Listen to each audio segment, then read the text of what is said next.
Estela tenía 76 años y una rutina meticulosa, silenciosa y predecible. Vivía en la misma casa donde había criado a Celso, su único hijo, desde la muerte prematura de Román, su esposo, décadas atrás. Las paredes llevaban las memorias de toda una vida de sacrificios.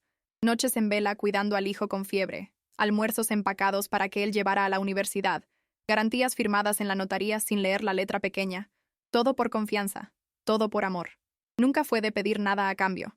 Creía que el afecto verdadero no necesitaba recordarse, solo sentirse.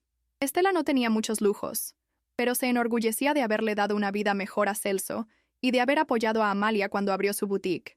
Era de esas mujeres que preferían dar antes que recibir, convencida de que su valor estaba en lo que hacía por los demás. En la mañana del Día de la Madre, Estela se despertó temprano, como de costumbre. Se puso su mejor blusa de lino azul, se peinó con esmero y preparó una tarta de limón, la favorita de Celso. El brunch sería en su casa, una casa moderna comprada con el dinero de la entrada que ella había prestado años atrás. Sabía que tal vez no recibiría un regalo, como en otras ocasiones, pero cargaba la tonta esperanza de ser sorprendida con un abrazo largo, una palabra amable, un gesto de gratitud. Al llegar, encontró la casa llena. Amigos de Amalia, colegas de trabajo de Celso, algunos vecinos. Nadie parecía notar su presencia. Ni siquiera Celso, que la saludó con un beso rápido en la frente, volviendo enseguida a la conversación con el arquitecto de la reforma. Estela tragó la incomodidad y se sentó en silencio, equilibrando el plato en el regazo.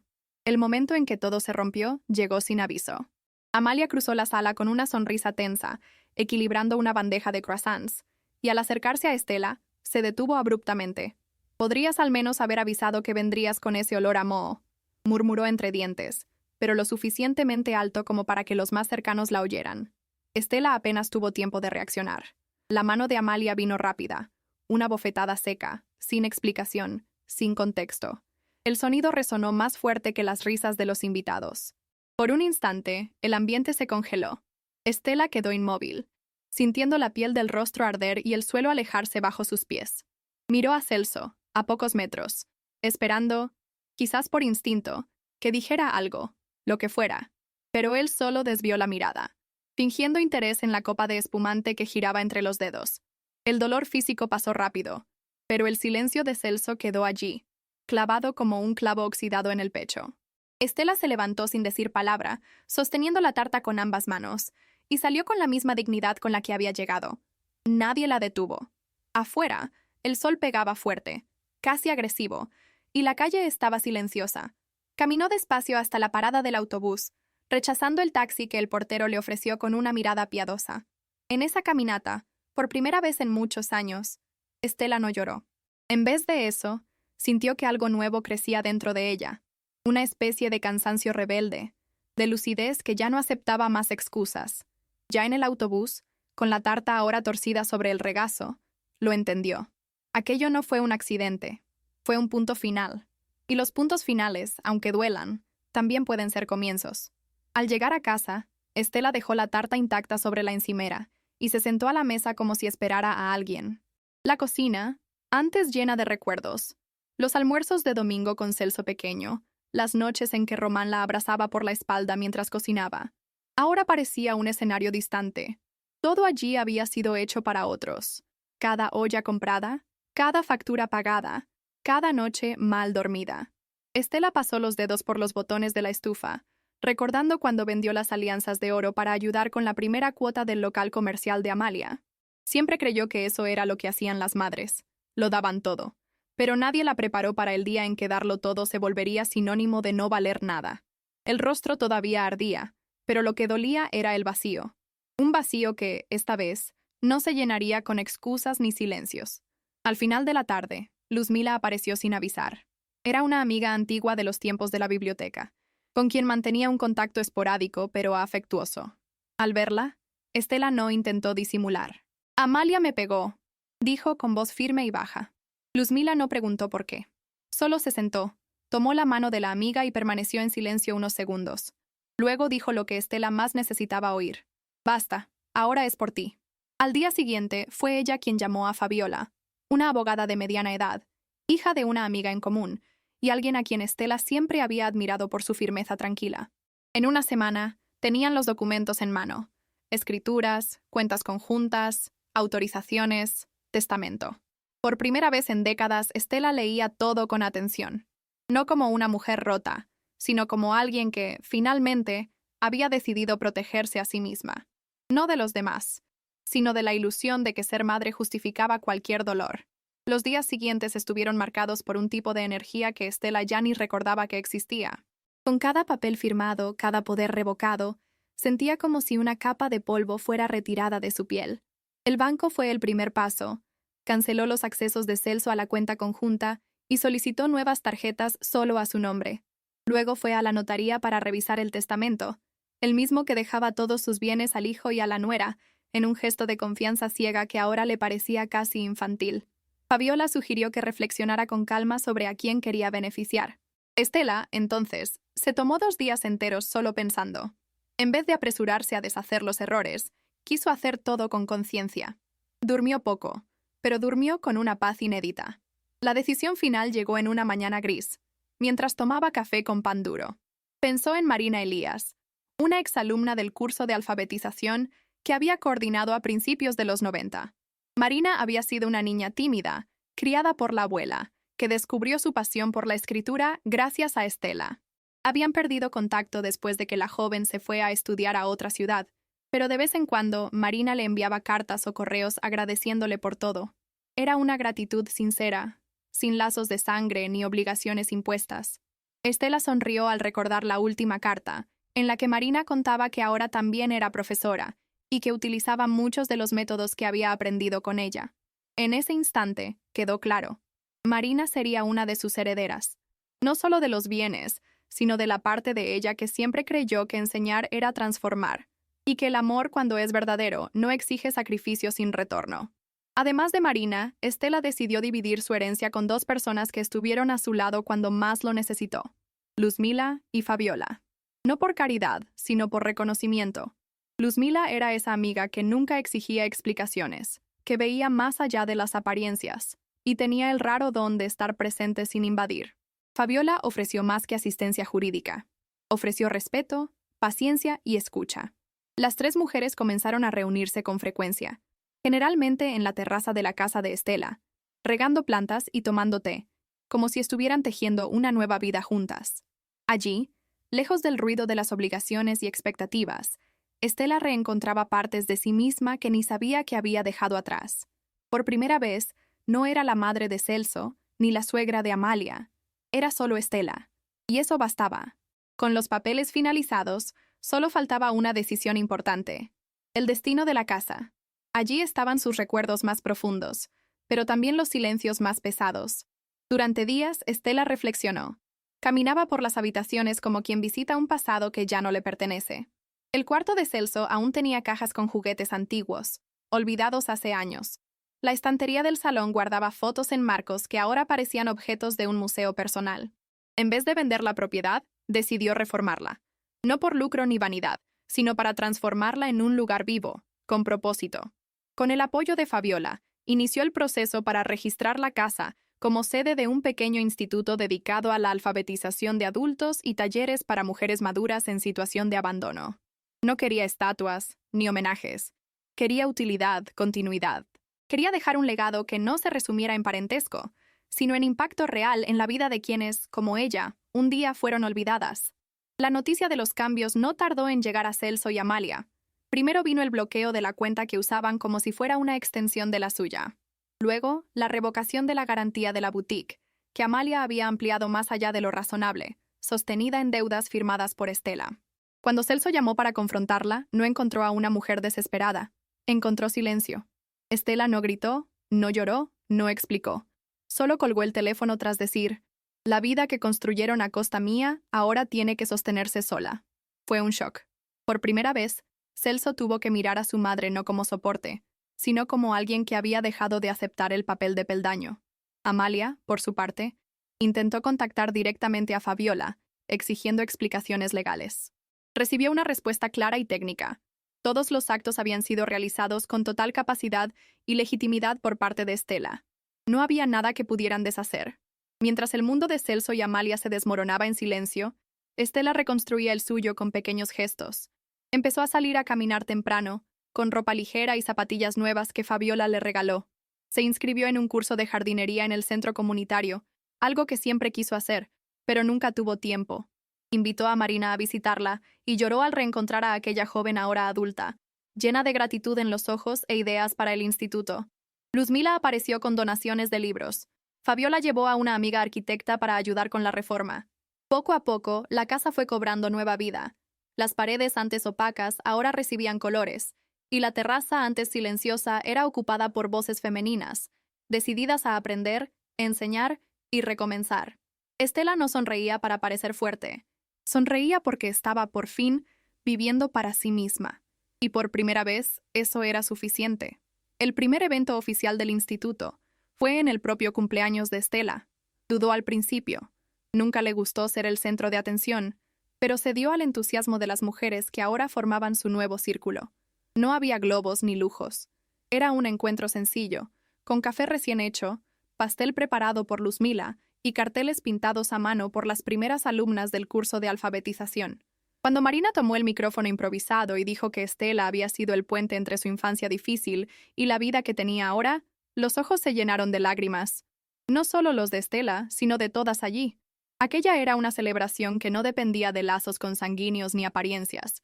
Era un homenaje vivo, hecho por quienes veían en ella más que una madre, una mujer completa, una guía, una inspiración concreta y presente. Esa misma noche, ya en casa y con los pies descalzos sobre la alfombra del salón recién reformado, Estela escribió una carta. No para Celso, ni para Amalia. Era para sí misma. Una especie de registro final de lo que había sido su vida hasta entonces, y de lo que ya no quería ser. En el papel, no había rencores expuestos, solo constataciones serenas. Fui madre hasta el hueso, hasta el alma. Fui mujer en silencio. Ahora quiero ser solo Estela, y que eso me baste. Guardó la carta en un cajón y sintió una ligereza que no recordaba desde la juventud. Ya no había rabia ni necesidad de venganza. Lo que existía ahora era un espacio nuevo, limpio, donde podía ser lo que siempre pospuso ser, dueña de sí, de sus propias decisiones y de los días que aún vendrían. Meses después, Celso apareció en la puerta de la casa. Estaba abatido, con ojeras profundas y un semblante cansado. Dijo que necesitaba hablar. Estela lo observó en silencio unos segundos antes de abrir la puerta. Lo invitó a sentarse en la terraza, la misma donde tantas veces habían tomado café en silencio en el pasado. Celso pidió disculpas, lloró, dijo que estaba en dificultades, que Amalia lo había dejado tras la quiebra de la boutique y que no sabía por dónde recomenzar. Estela escuchó todo con atención. Ninguna parte de ella sentía placer al ver sufrir al hijo, pero tampoco quedaba espacio para esa vieja culpa que la empujaba al rescate automático. Cuando terminó, ella habló con calma. Vas a encontrar un camino, pero esta vez, sin mí como muleta. Ya no estoy dispuesta a sacrificarme por alguien que no me ve completa. Fue firme, sin crueldad. Celso lloró una vez más, pero no insistió. Esa noche, Estela no durmió mal. Al contrario, durmió profundamente. Por primera vez, el pasado no la arrastraba como una cadena. Había hecho lo que necesitaba hacer, dicho lo que necesitaba decir. Al despertar, puso una nueva lista de reproducción en la cocina y preparó panqueques con plátano y miel. Era sábado, día de talleres. Llegarían mujeres nuevas, otras más experimentadas, algunas aún desconfiadas, todas con sus propias historias de invisibilidad. Y ella estaría allí, no como mártir, ni como víctima, sino como anfitriona de una nueva propuesta de vida, la de que es posible recomenzar incluso cuando el mundo parece ya haber decidido quién eres. Estela ahora sabía que el amor verdadero no se ruega, ni se compra, se cultiva, con respeto, límites y presencia. Y ella estaba, finalmente, completa. En los talleres del instituto, Estela no se presentaba como fundadora. Prefería decir que era voluntaria.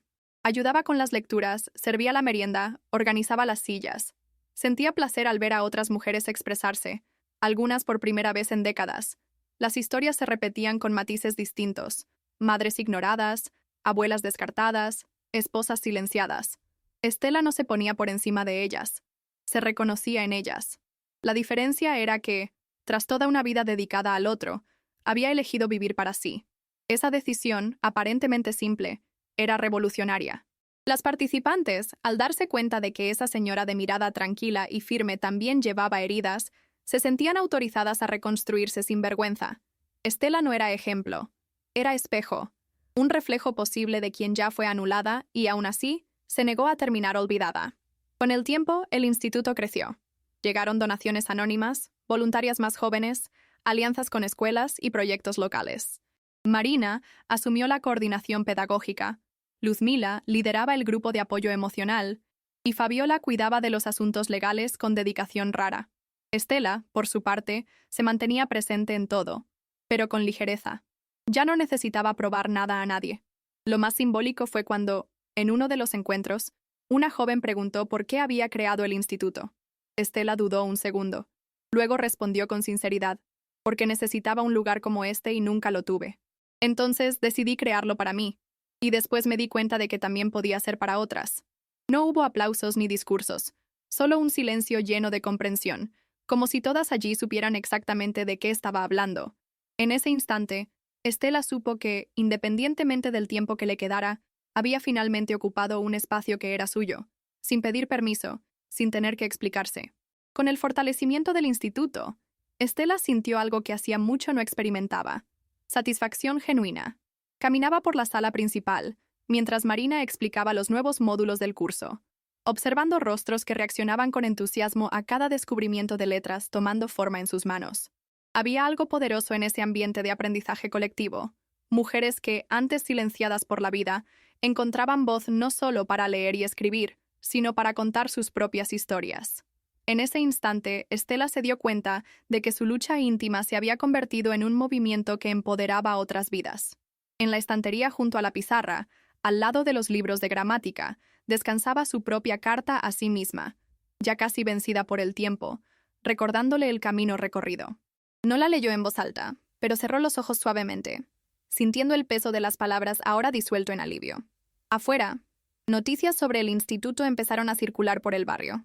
Periódicos locales publicaron reportajes, destacando el ejemplo de una señora de 76 años que no solo superó humillaciones personales, sino que transformó su dolor en servicio comunitario. La repercusión trajo más donaciones y voluntarios, pero para Estela, la mayor señal de cambio fue una carta sencilla que llegó por correo de Celso. Ya no pedía perdón, ni contaba sus dificultades financieras. Solo informaba que había reconstruido su vida con su propio esfuerzo y que entendía, finalmente, el valor de un límite amoroso. Terminó la carta con un «Gracias por mostrarme, mamá, que el amor no es deuda». Eso no borraba el pasado, pero sellaba un nuevo entendimiento entre madre e hijo, ya libre de las obligaciones que tanto tiempo le impusieron. En las semanas siguientes, Estela recibió invitaciones para eventos de tercera edad y grupos de reflexión sobre envejecimiento activo. Fue ponente en un encuentro de líderes comunitarios y compartió sin rodeos su trayectoria. A los 76 años descubrí que todavía puedo elegir quién quiero ser. El público, formado por personas de edades variadas, la aplaudió de pie. Pero para Estela, el mayor aplauso venía de dentro. No subió al escenario en busca de reconocimiento, subió para mostrar que la transformación no tiene fecha de caducidad. Después del evento, un señor se acercó y dijo que había reencontrado a su esposa tras una pelea de años, inspirado por el coraje de ella. Sonrió, emocionada, dándose cuenta de que su historia resonaba más allá de los muros del instituto, y que todo dolor, cuando se transforma en acción, puede convertirse en cimiento para reconstrucciones inesperadas. En casa, Estela reinventó pequeños rituales. Empezó a escribir, cada mañana, reflexiones en el mismo cuaderno donde anotaba recetas de familia. Hablaba de gratitud, límites y descubrimientos que aún hacía de sí misma. Las páginas se convirtieron en fuente de inspiración para los talleres, compartiéndose con las alumnas como puntos de partida para debates. Luzmila organizó un círculo de lectura, donde cada participante leía un fragmento de los textos de Estela y comentaba el impacto personal. Fabiola, por su parte, articulaba alianzas institucionales para ampliar el alcance del proyecto. A cada nuevo paso, Estela sentía que no solo recuperaba su historia, sino que creaba una red de historias interconectadas, tejidas por respeto mutuo y propósito compartido. Nunca imaginó que daría tanto sentido a un día que comenzó como el más doloroso de su vida. En las mañanas de martes y jueves, la casa de Estela se transformaba en punto de encuentro para las representantes de organizaciones sociales que buscaban caminar junto al instituto. Había reuniones sobre financiamiento de proyectos, debates con profesionales de la psicología sobre acogida y círculos de conversación con economistas que sugerían modelos sostenibles para iniciativas como la suya. Estela, en su sencillez, escuchaba atentamente cada propuesta y hacía preguntas discretas, demostrando curiosidad y ganas de aprender. Cuando alguien citaba términos demasiado técnicos, pedía que lo explicaran de forma clara, tal como hacía con las alumnas en los talleres. Era un recordatorio de que el empoderamiento real venía de la comprensión mutua, no de jergas vacías. En esa sala, que antes se limitaba a postales de viajes que nunca hizo, ahora había gráficos de metas, calendarios de eventos y una sensación palpable de esfuerzo colectivo. Pronto, el instituto empezó a ofrecer también un programa de mentoría intergeneracional, uniendo jóvenes voluntarios con las mujeres mayores inscritas en los cursos. La idea nació de una charla casual entre Marina y una estudiante de pedagogía, pero cobró fuerza cuando Estela sugirió que el intercambio era recíproco. Ellas tienen sabiduría de vida, nosotros energía e ideas, dijo en una reunión. Así, los jóvenes ayudaban en la logística, mientras las alumnas más experimentadas compartían historias que atravesaban décadas, creando un ambiente rico en aprendizaje mutuo. En cada encuentro, Estela observaba de lejos, con rostro sereno y una leve sonrisa, sintiendo orgullo no por haber iniciado todo, sino por ver la red crecer sola, sin necesidad de su mando directo. Era el desenlace natural de un propósito que había encontrado morada en la voluntad colectiva de cambiar narrativas personales y sociales. Por la mañana, Estela caminó hasta la terraza y se sentó en una silla de hierro forjado, observando el jardín que ahora florecía en colores vivos. Había empezado como un capricho suyo, plantar algunas matas de lavanda y albahaca, pero se volvió símbolo de la esperanza que brotaba en el instituto. Mientras suaves rayos de sol tocaban su rostro, se le ocurrió la idea de crear, allí mismo, un pequeño espacio de convivencia al aire libre para las alumnas. Le pidió a Marina que sugiriera actividades al aire libre, clases de lectura de poesía, círculos de conversación sobre memorias afectivas, prácticas de respiración y estiramiento. Invitó a Luzmila a anotar todo en un mural, con papeles de colores y marcadores a la vista de todas. Fabiola, entusiasmada, habló de buscar patrocinadores para instalar un toldo retráctil y bancos de madera reciclada. En ese instante, Estela se dio cuenta de que su sueño se había vuelto colectivo. Ya no existía mi casa o mi proyecto, sino un lugar de todas, erigido por la determinación de cada mujer que pisaba allí. El viento trajo el perfume de las flores recién cortadas, y sintió, con el alma, que el ciclo de humillaciones y silencios había dado lugar a un movimiento de afecto y de compartir. Ese mismo día, al atardecer, Estela recibió en mano el último documento que actualizaba oficialmente el registro del instituto, transformándolo en una entidad sin fines de lucro. Era el acto final de un recorrido que había comenzado con una bofetada que pudo haberla silenciado, pero que, al contrario, la impulsó a levantar una obra con impacto real y duradero. Guardó el papel en una carpeta azul, respiró hondo y, en vez de llamar a alguien, salió al jardín y llamó a un grupo de alumnas para un brindis improvisado con té helado. Levantó la taza, miró a los ojos de cada una y dijo: «Gracias por mostrarme que la vida puede florecer donde antes solo había basura emocional». Hubo risas y lágrimas, y un aplauso suave, lleno de sentimiento. Más que un desenlace, ese momento fue la confirmación de que Estela se había redescubierto. Ya no rehén de las penas del pasado, sino protagonista de una historia que, al inspirar a otras, cobraba significado multiplicado.